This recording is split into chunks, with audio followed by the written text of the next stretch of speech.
அஸ்ஸலாமு அலைக்கும். Welcome to Hanif's kitchen. இன்றைக்கி நம்ம பார்க்க போகிறது ரொம்பவே கிராண்டான ஒரு கல்கண்டு பொங்கல் தாங்க பார்க்க போகிறோம். இந்த கிராண்டான கல்கண்டு பொங்கலில் ரொம்பவே ஈஸியான முறையில் நம்ம ஹனீஃப்ஸ் கிச்சன் ஸ்டைலில் எப்படி செய்கிறதுன்னு பார்க்கலாம் வாங்க.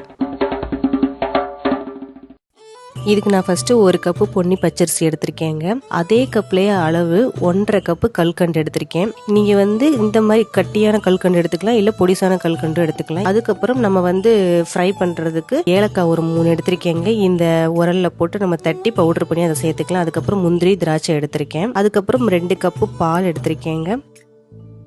அப்புறம் நெய் கொஞ்சம். இந்த மாதுளையும் ஸ்ட்ராபெரியும் எதுக்காக நம்ம ஃபைனலாக சொல்கிறேன். நான் ஃபஸ்ட்டு குக்கர் எடுத்து இந்த அரிசி நல்லா கழுவிட்டு நம்ம இந்த குக்கரில் சேர்த்துடலாம்.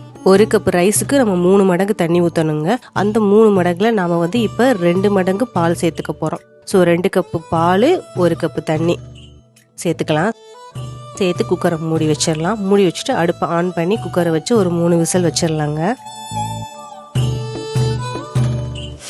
இப்போ விசில் வந்ததுக்கப்புறம் அடுப்பை ஆஃப் பண்ணிடலாம். அதுக்கப்புறம் நம்ம எடுத்து வச்சு இந்த 1.5 கப்பு கல்கண்டையும் ஒரு பாத்திரத்தில் போட்டு 1 கப்பு தண்ணி சேர்த்துக்கலாம். தண்ணி சேர்த்து இதை அடுப்பை ஆன் பண்ணி இந்த கல்கண்டை நல்லா கரையிற வரைக்கும் மிக்ஸ் பண்ணிட்டு இருக்கலாம்.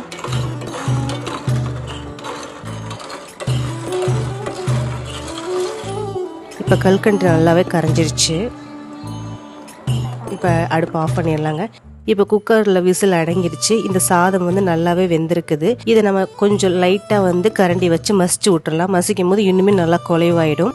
அதுக்கப்புறம் நாம் ஃபில்டர் பண்ணிடலாம். இந்த கல்கண்டு தண்ணியை ஃபில்டர் பண்ணிடலாம்.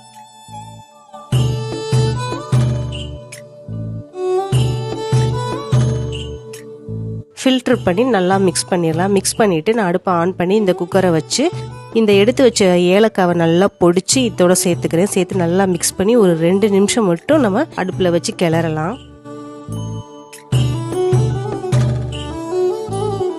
இப்போ பாருங்க, சூப்பராக நல்லா கல்கண்டு பொங்கல் ரெடி ஆயிடுச்சு. இப்போ நல்லா மிக்ஸ் பண்ணியாச்சு. அதுக்கப்புறம் நாம அடுப்பை ஆன் பண்ணி கடாய் வச்சு 2 ஸ்பூன் நெய் சேர்த்துக்கிறேங்க.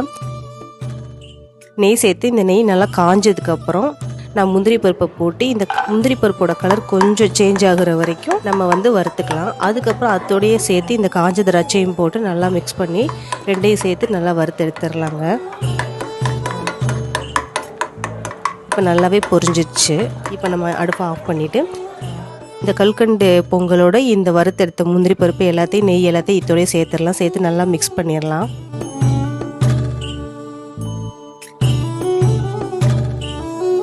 அதுக்கப்புறம் இதுக்கு மேலே கொஞ்சம் மாதுளம் பழத்தையும் தூவிடலாங்க. இப்போ பாருங்கள், சூப்பரான கல்கண்டு பொங்கல் நம்மளுக்கு செம்மையாக ரெடி ஆகிடுச்சு. இப்போ நம்ம இதை சர்வ் பண்ணிடலாம் ஒரு பிளேட்டில். அதுக்கப்புறம் நான் இதுக்கு மேலே கொஞ்சமாக குங்குமப்பூவும் சேர்த்துக்கிறேன். அதுக்கப்புறம் கொஞ்சம் மாதுளையும் சேர்த்துக்கிறேன். நடுவில் நான் ஸ்ட்ராபெரி வச்சுருக்கேங்க. இந்த ஸ்ட்ராபெரி நான் சைடில் கட் பண்ணி கொஞ்சம் வச்சுருக்கேன்.